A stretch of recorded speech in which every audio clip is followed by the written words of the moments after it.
મિત્રો, અષાઢી બીજ આવે છે. અષાઢી બીજ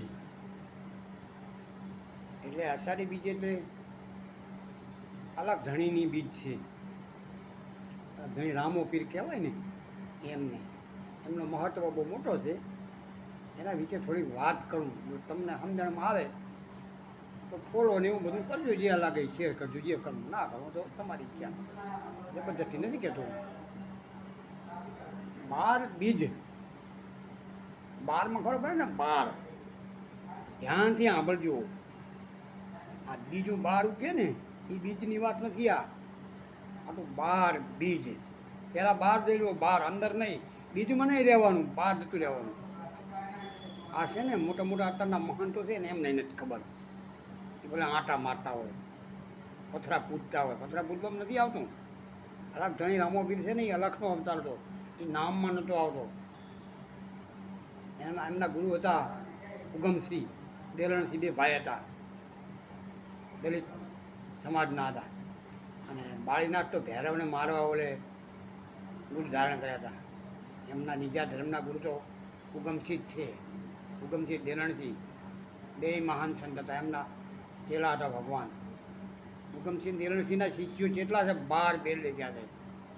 અને 12 બીજ એટલે બીજમાં નથી આવતા. અને અમુક માણસો એમ કે 12 આ ઉગે બીજ, ઉગે નથી, એ અલગ છે, એ બીજમાં ન આવે.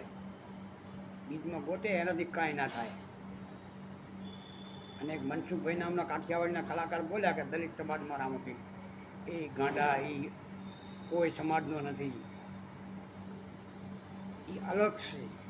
અલગને ખબર પડે ને, અલગ રાખવામાં ન આવે તો છોકરો કેમ થાય કોઈનો? છોકરો ન થાય, ભૂલ છે. 12 બીજનો જણે છે, બીજ 12, 12 બીજમાં નથી આવતો. એને યાદ રાખજો આટલું.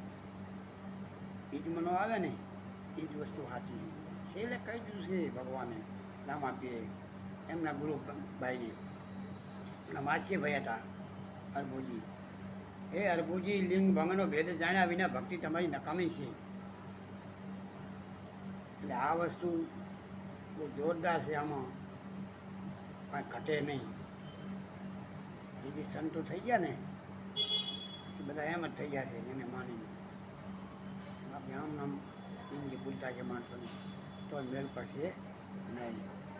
એટલે 12 બીજનો ધણી છે એટલે બરાબર છે. એટલે બહુ આમાં લાભો એના કહેવાય નહીં, કારણ કે તો આપણને બનાવનારો છે એનું જેટલું આપણે કહીએ એટલું ઓછું પડે.